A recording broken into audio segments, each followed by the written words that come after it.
And I also am a staff member at the University of Toronto, Mississauga in our Center for Student Engagement, where I have the pleasure of working on community engagement co-curricular programs in order to engage students out in the Peel region as well as help them gain some soft skills. So that is why I offered and was excited to present this topic, but mostly to host this webinar. It sounds like based on the amount of people who signed up and also send emails asking about this webinar and if we were recording it, that it's definitely a popular topic right now, which we will get into. And so I wanted to highlight that we are recording this. So if you do have to leave halfway through, then that's great. We will post this in our Facebook page, in our caucus community, or you can send me an email. My email's there at the bottom if you want a copy of it.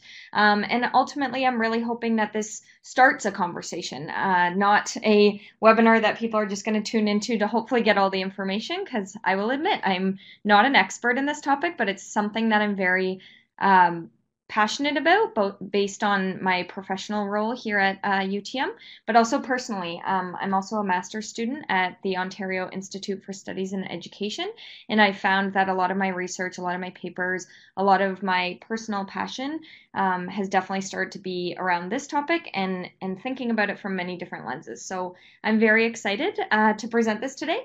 I do want to highlight that I've tried my best to incorporate discussion. So please use the toolbar or the chat on the side to share your ideas and your thoughts, as well as if anyone's joining us on the phone, then feel free to chat as well. And that will all be recorded. So that's really going to help us have an idea of who's who around this discussion, as well as hopefully creating some ideas about who we can connect with as next steps. So let's get started.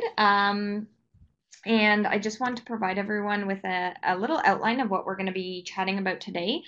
So in order to get on the same page about this topic, definitely important for us to talk about some definitions, the context of this topic and where we are, who it impacts, both from a staff, student, faculty, community member lens, the connections that exist that I've found or that I've started to have conversations here on our campus about, as well as some comparisons. And very recently, I've been thinking a lot about how are they different and why is that important. So I want to touch on that today as well.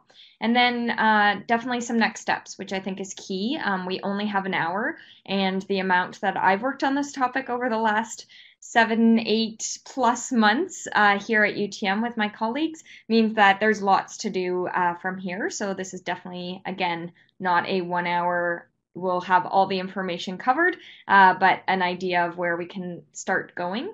And then I provided a brief bibliography, but also some resources that I've really enjoyed reading in order to learn more about this topic. So I want to share those with you all. So, as I said, I want this to be a discussion. So we're going to start and feel free to write as much or as little because I recognize the time and we definitely want to cover lots today. But would everyone be willing to please share your name, the institution that you come from, or if you are a student who's attending, and why this topic is of interest to you? And you can say kind of the role that you have on a campus and why the topic is relevant to that, or just personal. If you're just curious, maybe you do work for the government and play a role in this, but why did you choose to attend this webinar?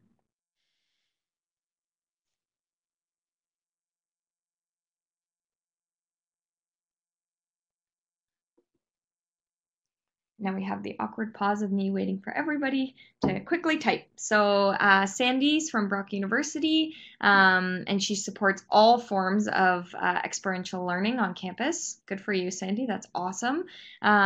Sydney works at U Windsor. Coordinates work integrated learning, community engagement. So that's awesome. Super cool. Okay, I'm not going to read them all because clearly there's lots. Program advising and will coordination, academic advisor. Cool. That's great. That's a great perspective. Job shadowing program. Okay, that's great. How they come together. So that's awesome. Faculty and community partners. Okay.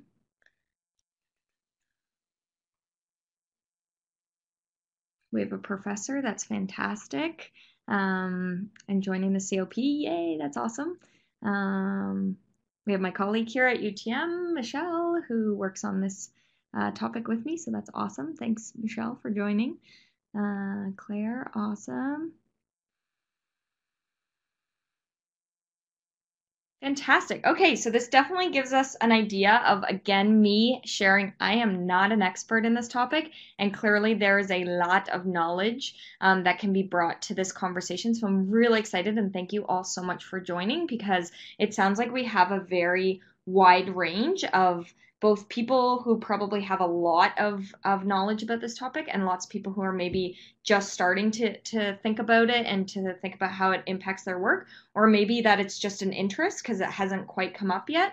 And also awesome to have some faculty perspective too. So thank you all for coming out. I think this is going to be awesome. So I will do my best to facilitate kind of the conversation that's happening on the right.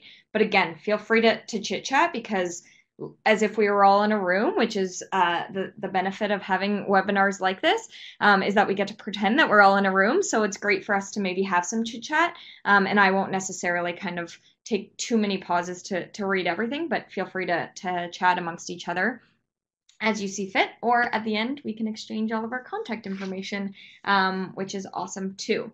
So I wanted to start to make sure that we're all on the same page to talk about some definitions, because there's lots, and so for the sake of this presentation, I wanted to highlight the definitions that I use or am choosing to use for this presentation. Doesn't necessarily mean that this is the definitions that we use in the work here at UTM. But for the sake of this presentation, community engagement we're defining as the process by which student volunteers are engaged to work and learn together on behalf of their communities to create and realize bold visions for the future.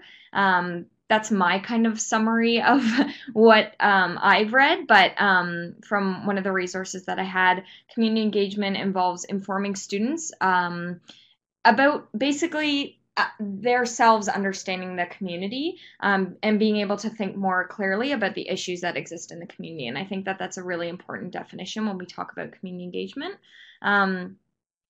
For work integrated learning, I wanted to use this definition, which represents the process whereby students come to learn from experiences in educational and practice settings and integrate the contributions of those experiences in developing the understanding, procedures, and dispositions required for effective professional practice, including criticality.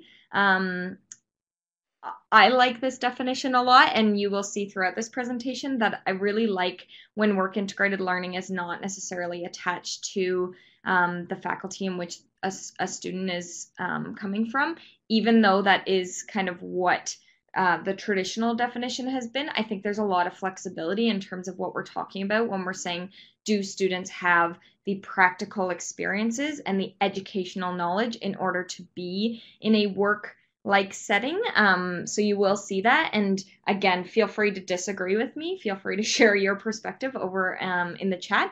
But this was a definition that really resonated with me when I've been thinking about work integrated learning. And then finally, my favorite definition of service learning is a form of experiential education in which students engage in activities that address human and community needs, together with structured opportunities for reflection designed to achieve desired learning outcomes. Again, a definition that really resonates with me, in order for us to really think about what the human element of service and learning actually means, and I accentuate those words, but also the reflection component, which I think is a really key piece.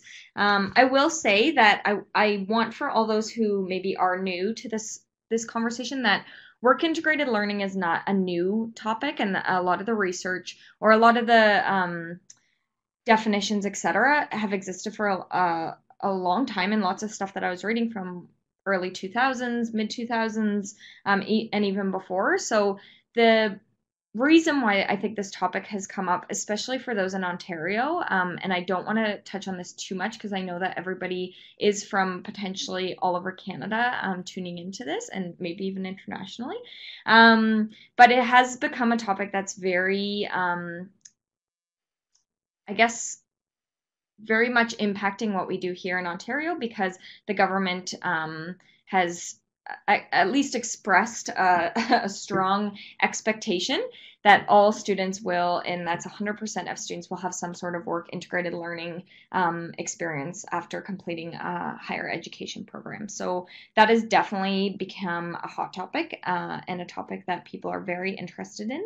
And therefore, in the work that we're doing in community engagement, here at UTM and in a lot of conversations I've had in my personal and professional roles here on campus and outside of campus have been, is community engagement and is service learning a work integrated learning recognized experience. So that's something that we're going to talk about today in both positive and maybe conflicting ways, which I'm very excited about. Let me just look at my notes here. So ultimately, in order for something to be work integrated learning, there has to be some sort of systematic training, a structured work experience is out there, and then that there is a partnership between the institutions. So those are some key things to highlight. And don't worry, I am providing you with some documents to help with this conversation today. So again, I don't want this to be something that if you're not too familiar with the topic, you aren't able to grab some great resources for yourself as we work through this. Sorry, I'm just going to take a little sip of water. Hard to talk to a screen just by yourself. So jumping into another kind of visual of what I wanted to reflect on today as we dive into the definitions before we get into too much more is this visual, which I really like. It's from Forco, and it looks at who's actually benefiting or who is the focus provided for when we talk about these terminologies. And typically, volunteerism and community service has kind of been more on the left side because of the fact that it focuses on the benefit for the individual, the organization, or the community who's actually being served by that. Volunteerism has very much been labeled as a form of charity in a lot of the research that I've done, and that there's not much reflection there or conversations about what the individual is actually learning or taking from that experience. It's more of a one-time feel-good experience, which definitely has value and merit, but is something that's a little bit different than kind of the topics that we talk about in terms of service learning. And then community service being that there is some sort of activity basis for it. It is organized. There's conversations about human and community needs, but again, it doesn't necessarily include a reflection. And sometimes it can be associated with the court sanctioned community service. And I know that that's been a conversation that I've had with a lot of professional colleagues is what do we actually call this work? Because if students come in thinking of community service, then maybe it sounds like something that they are stuck doing a certain amount of hours on, which is something I think about a lot in terms of what they experience in high school and how that impacts what they view service learning, community engagement, and community service as. And then on the other side of the spectrum is the internships and the field education. So internships, students learn more about their area of study and are very much putting that into that career field. So it's very much about that individual person who's a part of that internship. And field education being a little bit more connected to the curriculum, and the focus is on the student learning and may connect to human and community need, but not necessarily. It may be more about what is that student actually gaining from going into the field, and then coming out with a certain skill or a certain understanding of the field versus what the community actually needs from that. And then kind of the middle of the pyramid, which is where I think my interests lie and where I want to bridge everything when we talk about work integrated learning community engagement, is the service learning piece. And the goal of this is that it adds value to each and ultimately transforms both, which I think is really key, is that it transforms our community, it transforms the individual. And that's where a lot of really great work can happen, because it is reciprocal relationship, which I touch on a little bit later as well. Um, and I think the piece that I really liked about this area was that service learning is based on the assumption that learning does not necessarily occur as a result of the experience itself, but rather as a result of the reflection that is designed in order to achieve specific learning outcomes. So what I like about that is that very much an internship can be around the learning outcomes and what the student gained, whereas the volunteer community service can be around what the community needs. But service learning allows someone to go out and then maybe when they get back to really think about what sort of impact that had, or what sort of thoughts they had being a part of that experience, versus the physical they're doing it in the moment. And then again, for the sake of definitions, making sure we're all on the same page, I think a very key component of community engagement, experiential learning, and the topic that we're talking about today is the experiential learning model. So this is definitely a way for students to make sure that they are engaging in an experience that allows them to reflect, observe, think about how this actually impacts the way that they perceive what they've learned, what they haven't learned, what they want to do next, and then actually doing something with those skills next. So I know that all of our programs kind of follow this model, and that's a key component of kind of the last slide, of making sure that reflection does allow for learning to happen, so that there's skills gained, but also so that the community is impacted. So I wanted to share that, and I encourage anyone who isn't familiar with this model to definitely think about how this can help community engagement and work integrated learning, which we're kind of exploring today. I promise there's not too many more definitions and we can get into some good stuff, but I wanted to just make sure that we have some resources too, and are on the same page. So this is a typology of work integrated learning. The resource is down at the bottom of where this was found, but I wanted to kind of focus this one on the service learning component, because of the fact that it does rely very heavily on the institutional partnership, and that's where this does play a big role, is that making sure that it's not just students who are maybe volunteering out on their own and maybe not having those reflection components, or not having learning outcomes that are associated with their department of study or their curricular experiences, in order for service learning to be considered work integrated learning. So they're definitely thinking about a project or a topic or an experience in which the community needs are at the focus. But they are able to use the theories that are from their classroom experiences in order to make a difference, or to develop their skills, or to work on this project. And that these things can be research projects, in the field experiences, or internships. So I think this is where I've started to find some really great arguments of why service learning and the co-curricular side that I work on here at UTM is a part of work integrated learning, because of these exact or pieces that I find in the research, which is really great for us. But again, today I do want to talk about maybe the downside of that, or how we can think about that. One more slide about a theory. So this was looking at what isn't work integrated learning. So I did want to include this slide as well for us to think about. But again, it's in the next document that we're going to look at.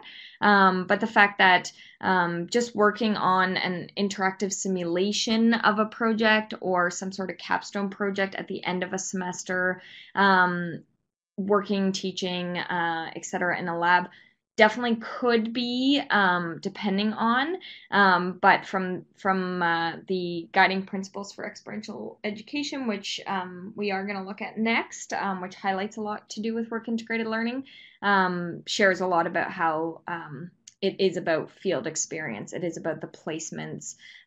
It is definitely about internships, co-ops, and more rich applied research projects. So where there is really a development there, and not something that's just using the theory. And I think that's a key component.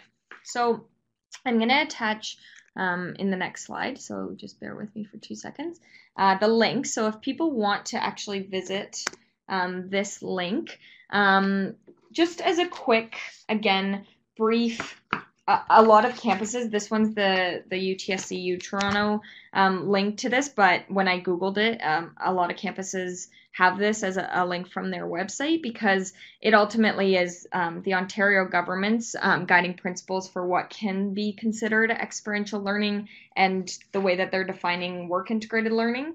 And I think that's a key piece that can be a little bit confusing, is that the government does use them interchangeably, for the sake of experiential learning being that reflection component and field experience. But what I like about that is that it does open the door for all these service learning projects that we're talking about. So I just want to confirm that some people have that open. And when you do, I would just encourage everyone to scroll to the last, second last page, which says Experiential Learning Checklist. What counts as an experiential learning activity? So this is where we're actually talking about like the check boxes that need to be checked in order for it to be considered work integrated learning. So if a couple people in the chat could just confirm that they have that document open and that they're seeing the same page that I'm talking about, just so that I know that we're not perfect. Awesome. Beautiful.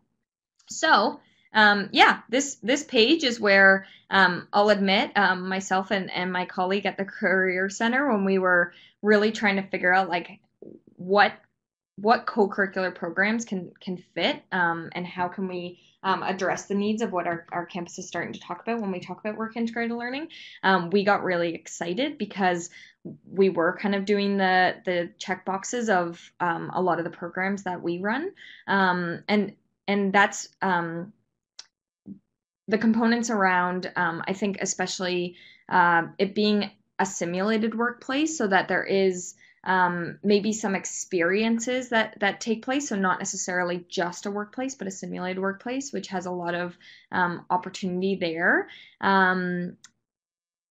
That improve their employability skills, and the transition to the workforce, I think, has been a key component here. And then the one that I loved the best was the very last one, is formally recognized by the college or university as meeting the above criteria. So I'm going to share that we do have a document that I'm happy to share with anyone after. But it was something that we did share with all of my colleagues in student affairs, for them to kind of follow along with this checkbox, so that we could start thinking about what sort of things already are being done that are 100% all of these things. And maybe there's some areas that they're doing all these things, but it's just not on our co-curricular record, which would be recognized by the university as meeting these 5 criteria. So how can we help people with getting in touch with our co-curricular record office, and therefore help them with getting that on it?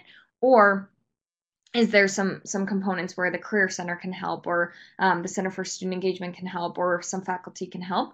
And that's been a big part of what the conversation is that we're having here. So I encourage anyone to check out this document further if you want, but definitely a great resource. So yeah, again, I don't want to talk this whole time. So the next discussion is, so far, how is this information resonating with your experience with work integrated learning and community engagement, or just community engagement on your campus based on your experience so far? So a little bit about what you've learned so far, but maybe also just kind of the perspective that you have come to this presentation with so far. Yeah, if anyone wants to share some thoughts.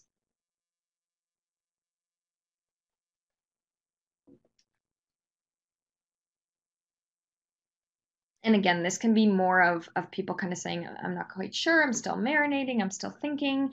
Oh, awesome. A link to Niagara College's conversation about this topic, which is awesome. There's modules there. I just clicked on it right away.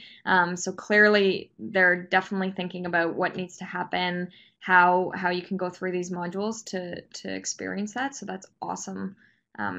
Eileen, thanks for sharing that.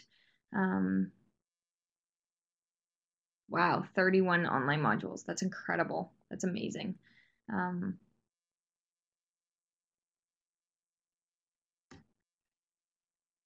love the sharing of resources. This is awesome.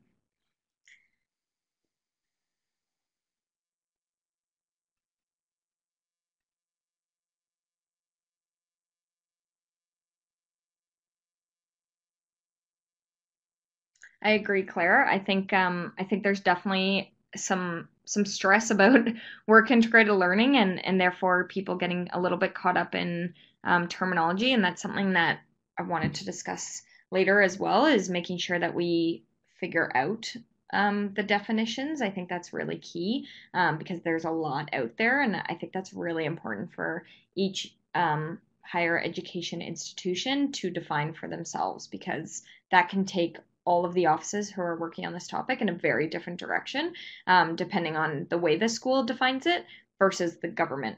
Which for Ontario that does impact that, but for the rest of the country, if it's just people wanting to put out that there's work integrated learning, then that's okay too.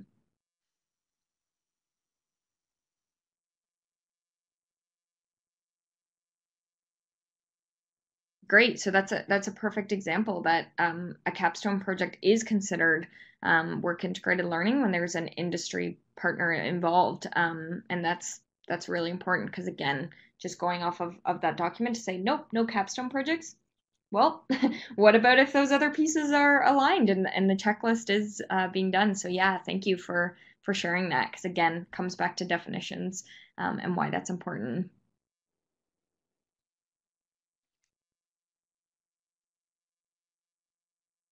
Yeah, Demetra, I agree. I think reflection is the key component, and I think um, sometimes that can be the area where people get the most nervous because it's how do you frame that? How do you create that?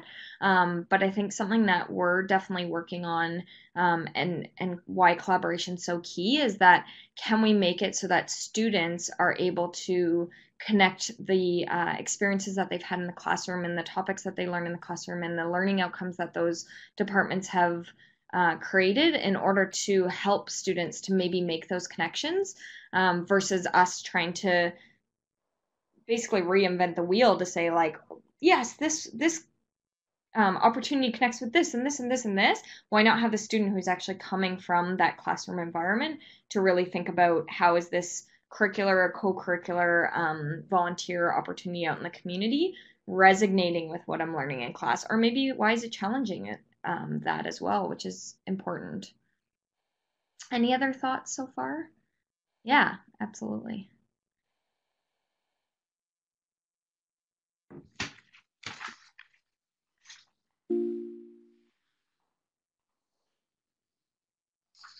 So I think I'll jump into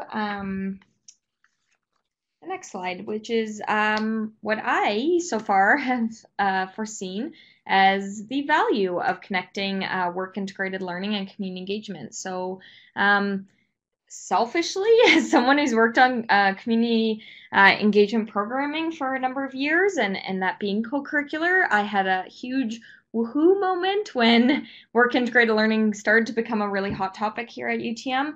And finally, people were curious about the work that I was doing. There was a little bit more recognition of, oh, what do you do? How does that connect with work integrated learning? Does it? What sort of projects are these students doing with your community partners? So definitely having just like a yay work being valued, which I think is really important. And I think I could say the same for curricular partners as well who have been working on this work. I know Lisa, the other co-chair for this community of practice. She unfortunately couldn't be here today, but she does work on the curricular side. So we've been talking about this a lot too, and just when we've been planning these webinars and how this conversation impacts our work. So yay for recognition, because I think that that's a nice piece of connecting these two elements of opportunities that exist on campus. Funding and resources. I've heard some people say that there is not additional funding, or there is additional funding, maybe for new staff to support these projects, maybe for grant money. So that I have seen or heard of funding. Maybe I wish there was a little bit more, but definitely there is opportunities for funding or additional resources to help support this. I know here at UTM it's made it so that we've started to think about what resources exist, what online portals we can use, what online resources other offices are using, and everyone's being pretty collaborative in terms of sharing that, because I think we all recognize that if we have to track that every single student is getting a work integrated learning experience before they graduate, then we cannot do this in a silo, or at least I hope not. And that's a huge part of why I'm excited about this topic, is to hopefully encourage that, because together we can do this, because everybody has such unique resources. And that kind of builds into the collaboration. So realizing that if we do this separately, there's no way that it's going to happen. So that I think that goes across faculties, staff, students, programs, especially with our community partners. I think that's the piece that I often bring into a lot of conversations or worry about, is making sure that our community partners aren't burdened by the fact that we are asking this of them, or that we're kind of getting a little bit excited about building partnerships that could be considered work integrated learning, that we have to work together, and that we can collaborate and not have 8 different people contacting different organizations in our different areas. So I think that that's really critical. And then just personally, and I'm assuming that everyone's the same if you're in any sort of student affairs or if you're a faculty member. I'm assuming we're all here because we do value students and really want to help them succeed. So helping them to be work ready. I think there's a lot of stress with students. I see that in my own cousin who's in grade 10, 11, who's kind of thinking, I have no idea where I'm going to go to school, never mind job, never mind if I have the skills to ever do that job. So a lot of stress. So if we can help students with even feeling more confident in the fact that because they've been involved out in the community and done these really great projects, they are ready to go out and work.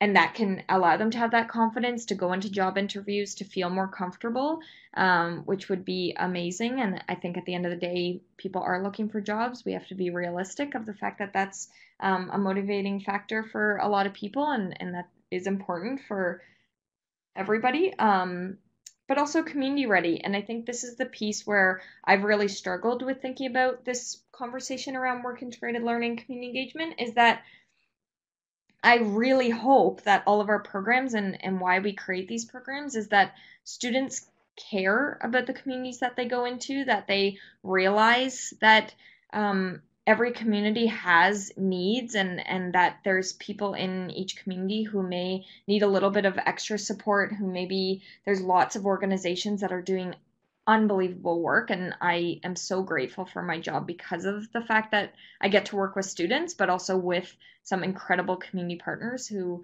really do inspire me every day in some capacity of how they work and what they're doing for their community. So, I mean, deep down, as a philosophy, and maybe I'm getting a little too cheesy, but I really hope that students do this work to think outside of the box, and wherever they go, it doesn't necessarily mean that they're going to be going down the street and volunteering with the partnership that we've created right now forever, but hopefully they are able to just think about the communities that they join, and how they want to give back to those communities.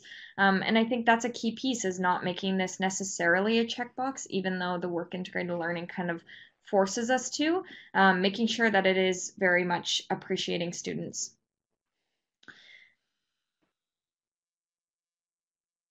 Yeah, so thank you, Joy, for asking a question. That's awesome. So with the demands on student time, what types of student engagement activities do you do to get students to engage? So again, I invite everybody in the chat to feel free to share. I don't want this to be just my role and what I do, but while people are typing, hopefully I can share a little bit about what we do. So we offer a wide range of student engagement opportunities so that we do understand that students with less time, more time, time during weekends, time during reading weeks, times in the summer, which we're starting to think about, values that so that it's students being able to articulate how much time. So we do have day events that are only one day. We do have long-term projects that are 2 or 3 hours that take place either here on campus, so it allows students to utilize time outside the classroom here on campus, or if they are going back to the communities that their homes are in, then they can go volunteer there. So that allows students to be engaged. We also do provide programming during reading week so that it gives them a break. And we try our best to have a wide range of time times that are available. So when we work with our community partners, we try to find some diversity there. So some of our projects could even be Tuesday mornings because there's certain students who don't have class on Tuesdays or have class in the evening. So yeah, so there's lots there so that students could find a project based on what they're interested in or the time that they have and are willing to commit. I'm not sure if anyone else had anything they want to share.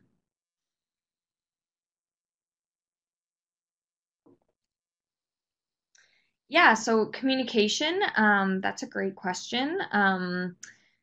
Again, I'm not saying by any means that we know what is the best method. I think what I learn is that each year the students want different things, which has been awesome.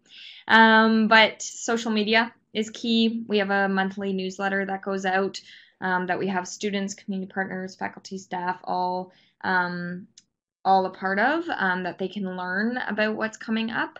Um, and then we have students who also just pop by our office from word of mouth from their faculty members. I think that's been a key driving force in the last few years is getting some faculty to understand what it is that we do so that they can recommend when a student is kind of expressing an interest in finding a passion outside the classroom that they can come to our office and learn more.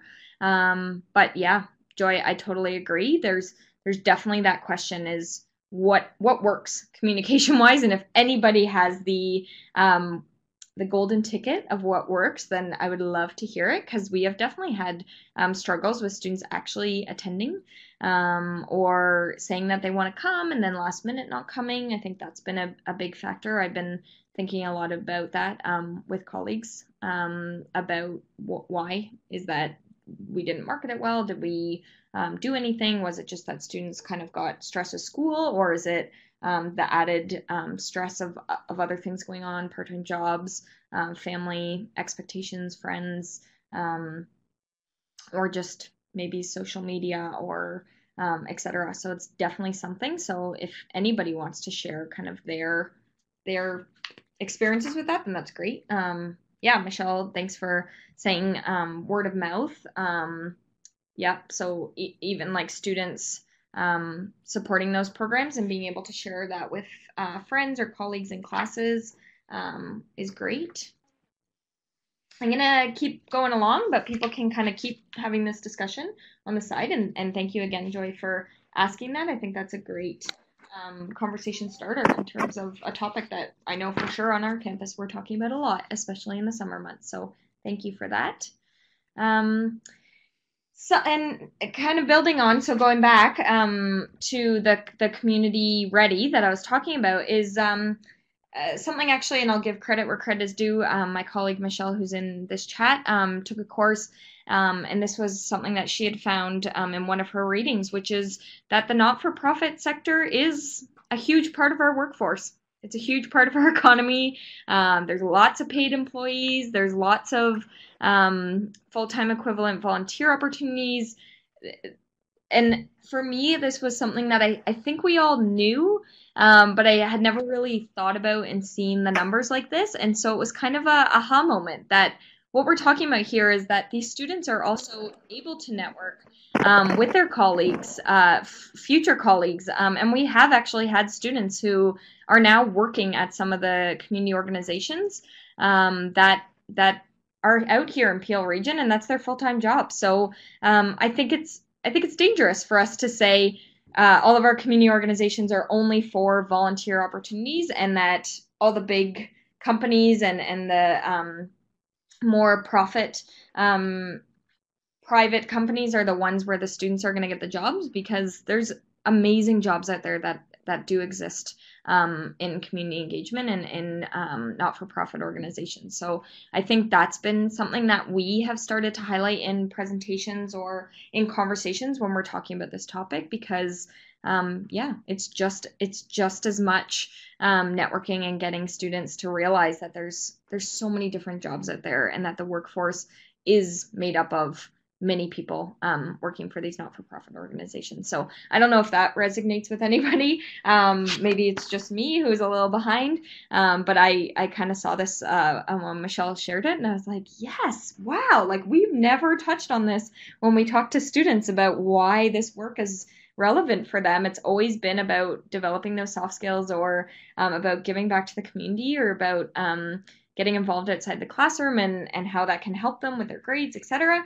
But never about full-time jobs and how they exist out in these partnerships. And just this morning, I had one of our partners email me about a number of jobs that they have this summer. So we're gonna help them with recruiting for that. So it's great. It's awesome. Yeah, maybe I'm just a little excited about that. So we will move on. So I did share earlier that I wanted to also compare a little bit, and I guess I'm using the word compare in a nice way, of saying why there may be different. And this is, again, something that only recently, when I've been attending some conferences and maybe getting into a lot of conversations about this topic, is also challenging it a little bit.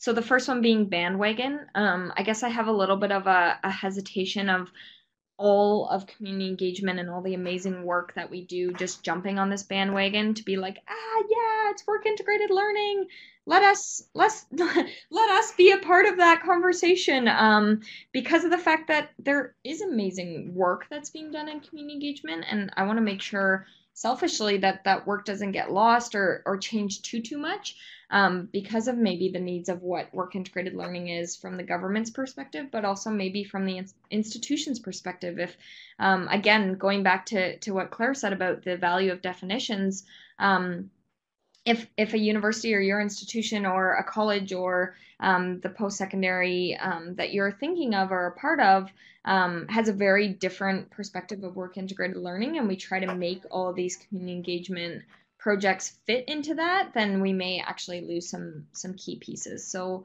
I think that that's an important piece.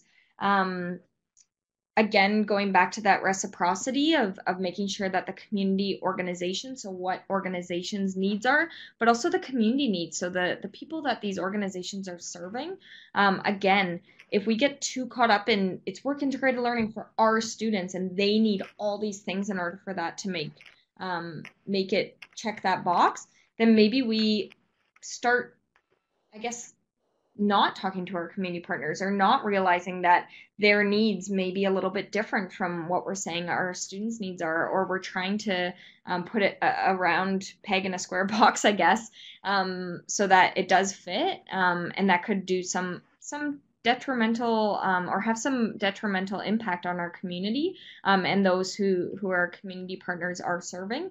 And I think that's really important, and a key piece of why I'm definitely right now kind of going in and out of this conversation to make sure that the work that we're doing is staying the same, because of how much value there's been for respecting the organizations and the communities that they serve, to make sure that we're not just kind of getting a little bit too excited about the work integrated learning piece, and ignoring that.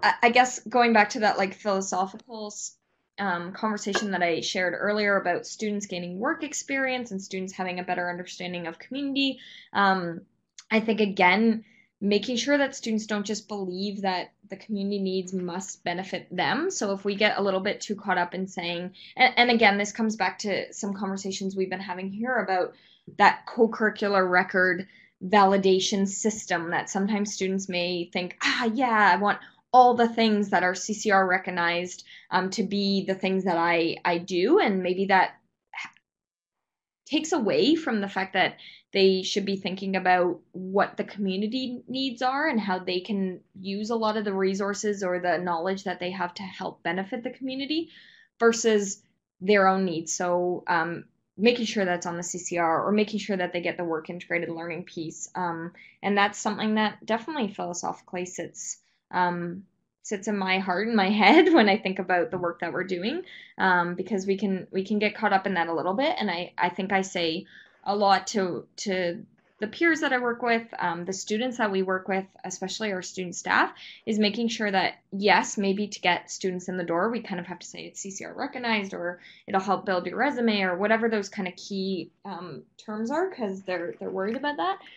But once they're in the door, really having these conversations about the community needs, and that why are they doing it, and how are we impacting the community by the work that we're doing.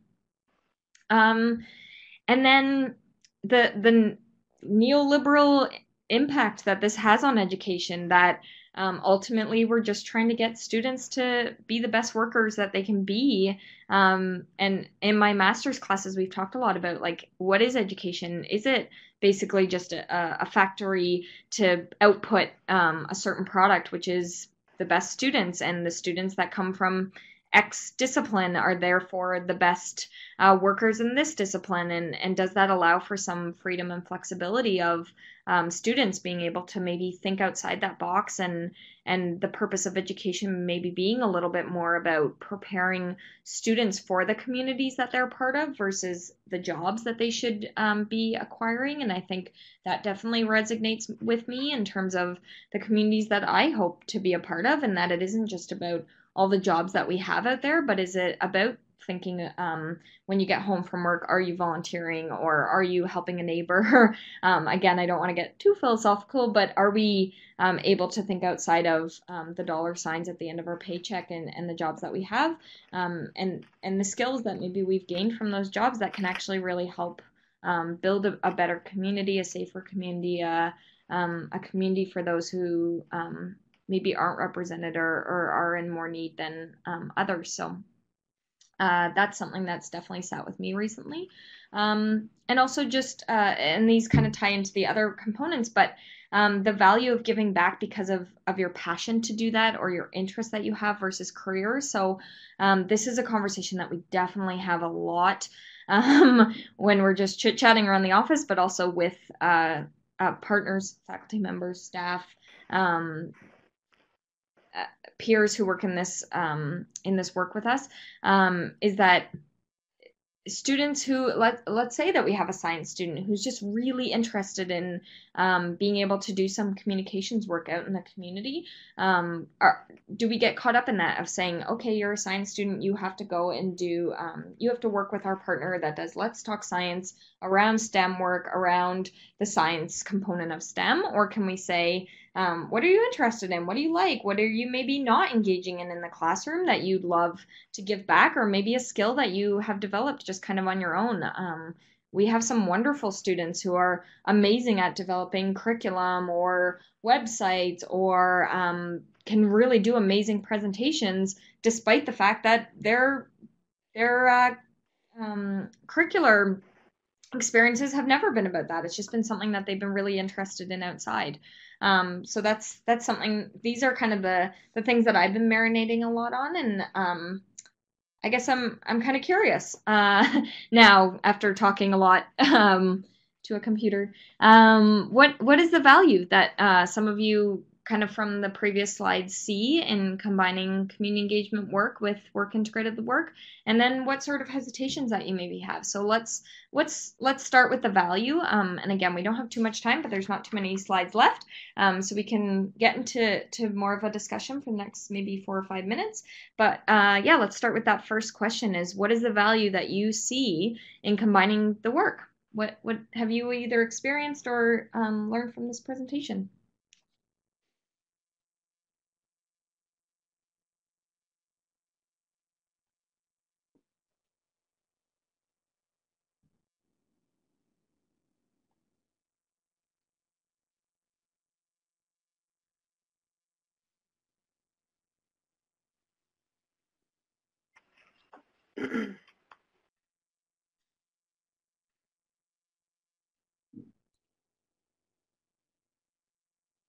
So impact may be perceived. Do you want to maybe expand on that a little bit, Jane? I'm just curious, kind of what you mean by impact may be perceived as greater.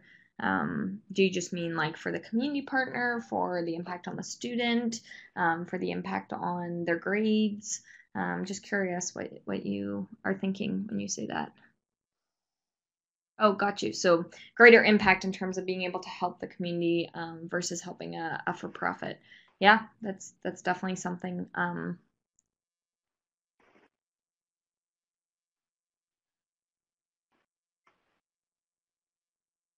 That kind of stands out to me. I remember in a class that I took, I think this was in my undergrad, as I was a global studies student alongside English and history, was that there was some of these really cool like hackathon style programs where youth were basically working with like Coca-Cola or these bigger name brands and coming up with basically marketing ideas. So it was helping kind of these for-profit companies, which gave these students some really great experiences, but also was helping a for-profit company. So that was something that I definitely thought of in my undergrad of what does that mean? Is that good? Is that bad? I don't really have an opinion on that still, but it's something that I've definitely thought of. Um,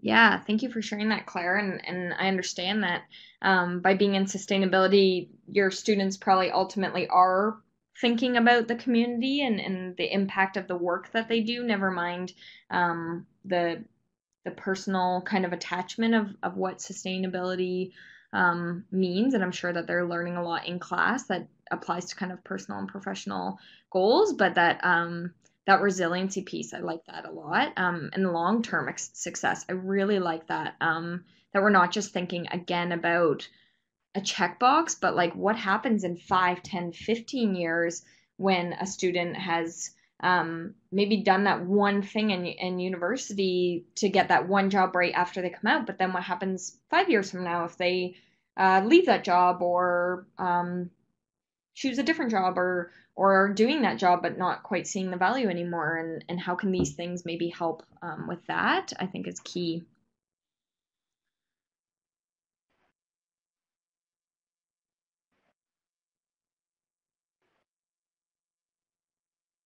Yeah, so yeah, just faculty kind of sharing that they want this to be deeper, and that's amazing, Lisa, to hear that faculty really want students to think about social responsibility, power, privilege, who's at the table, who isn't, and I think that's huge. Um, yeah, I think that's awesome. I'm so happy to hear that faculty are on board with that, which I see too, and a lot of the faculty partnerships that I've had of saying, hey, this is the work we're doing, what's the work you're doing? I think I've really built that connection with those faculty, which is awesome.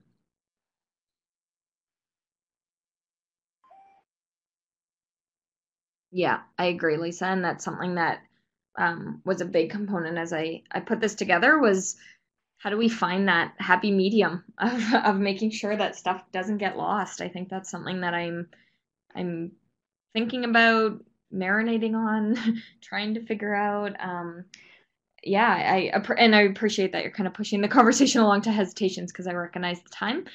So yeah, what sort of hesitations do people have, and hopefully maybe some different ones than I've even shared to be able to go down that path. Agreed. In so many ways, trying to find the balance. Any other hesitations that people have felt, either before attending or during this presentation or as they scrolled through that document or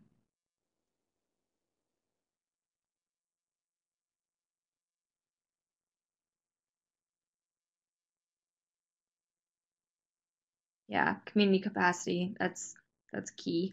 Um, and I think I'm finding that as well, that there's a ton of community partners out there, but the ones that um, over the years we've really aligned with, we find ourselves contacting more and more because it's just easier to have that conversation of, hey, this is what we're building, this is what we're thinking about. Do you want to be a part of it? Do you have ideas? And really being aware of the time that we're asking from them to get on that phone call or to be a partner in so many different ways is something that we're being aware of, but also sometimes not great at because it's easier to work with those partners who are in line and who have developed some really great programs, but how can we also make sure that we're developing new partnerships so that those people don't get burnt out? Yeah, thank you for sharing that. I'm gonna move on, but definitely again keep having the conversation. Again, not too many slides, so I won't go much over time because I think that it's really important. Um, Okay, yeah, I just want to highlight kind of Claire's point about helping each student realize their potential. That's huge. When the government is saying every single student, then who, how, where, when, why, how do we really build? And again, kind of if we've had programs that exist on a one-to-one, as you shared, or other programs that are 1 to 5, 10, 15, 20, are we now asking those student staff or those student volunteers to still create that same experience for a very large number of students? Or do we somehow hire more people? Again, that comes back to that funding opportunity or the resources. And I think that actually feeds nicely into the next slide, which is just conclusion. And I think, as I said in the second point, collaboration is key. As we did talk about already today, definitions are key. And I think anyone in this conversation should be thinking about what sort of offices exist and are they defining things differently? Who's defining that? How are they defining it? Why are they defining it that way? If you have a better definition, then being able to put that out there, I think is important. Collaboration, faculty, staff, government. I should have put in community organizations, the community needs.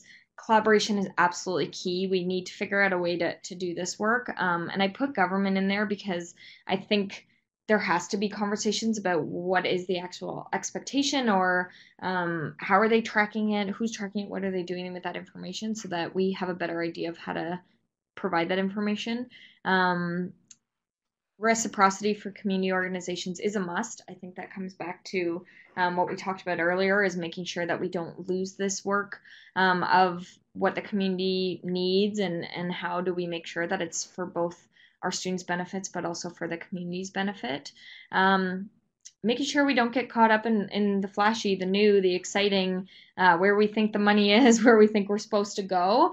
I think it's really good to take a moment and think about what works and saying let's build on that. And your point there, Claire, was a good one in that is if the small program works really well because it's 1-to-1, then maybe it is. Could that be 1-to-2, but using the same model? Not sure, but does that allow there to be an opportunity of saying this works because we've trained in this way or we provided these resources, which is awesome. What changes can be made?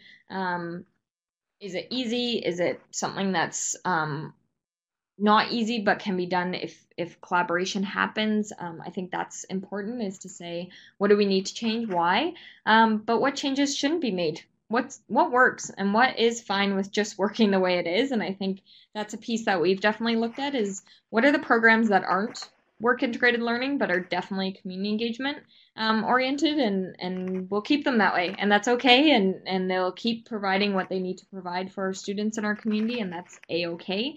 So I think that's important.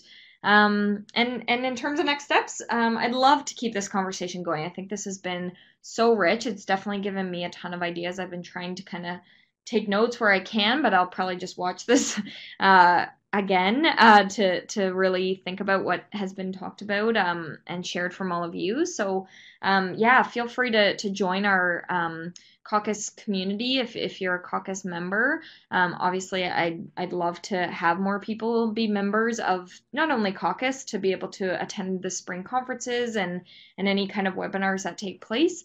But yeah, there is a conference in June, so anyone who is going, I myself won't be there, but I am definitely sending some resources with my colleague Lisa, who will be there. And she is hosting a social, so we will definitely post about that in the Facebook group. So I hope that anyone there you can continue this conversation about this topic because clearly it's something that's of interest. And we have our Facebook page, so I've linked it there. I can also, that's a good idea, is link it over in our chat just in case. So if anyone, wants to just keep this conversation going based on what we've talked about today, or just to maybe get some resources from others, then feel free to do that. And that's our Facebook group, and I can approve you being there, being a part of it. And then this is just some additional information in my bibliography, to give credit where credit is due. This is some great work. I really mostly highlighted kind of the key pieces that I've found rich, because I probably have like a working bibliography for this topic that's quite long, but for the sake of this presentation, this is what I use. But also I wanted to use key pieces that I think would help anyone who's working on or has been doing this work for a long time. I will highlight the Jacoby B. Service Learning Essentials. It's a book that I have out from the library, but am probably going to buy very soon because I am finding myself going back to it a lot, because she really does. It's Barbara Jacoby. She does an amazing job of breaking down some of these key things, and some really great resources in there. So I highly recommend that. As well as Kim Elias's research has been really pinnacle in terms of what employers are saying about co-curricular engagement, soft skills, and work integrated learning. I think definitely comes up in that document quite a bit too. And then some of the documents that the government has given us. So yes, sorry, I promised I wouldn't go over time, and I did. But I just wanted to thank everyone so much for coming out. Our community of practice is very much living by the philosophy of if we build it, they will come, hopefully. So we've been trying to think of topics that would be of interest. But if you have other topics that you'd like us to find, again, we're not necessarily experts on this topic. We're working in the field as well. And so we're trying to think of topics that are relevant and that we'd love to learn more about from all of you. And so we're happy to kind of do the research or find people who are really good at the topic that you may be interested in. So feel free to reach out. If anyone wants to share their email and again, kind of their job for people to connect, or if anyone felt like they had a connection with anyone here that they'd love to learn more from, I will add in my email again so that if anyone wants to chat more, as I said, professionally, this topic is relevant to the work I do, but personally, it's become something that I've really started to think about from a research perspective, as well as just kind of my philosophies on the work that I do, but also the way I live in my community. So more than happy to chit chat, phone, email, text message, whatever about this topic. So yeah, thank you everyone. It's been a pleasure, and it's a beautiful day. It was raining here in Mississauga earlier, but now the sun has come out. So I hope everyone has a wonderful weekend, and I feel like I will just keep talking until people leave. So thank you, and yeah, have a wonderful day and weekend, and we hope to see you at our next webinar.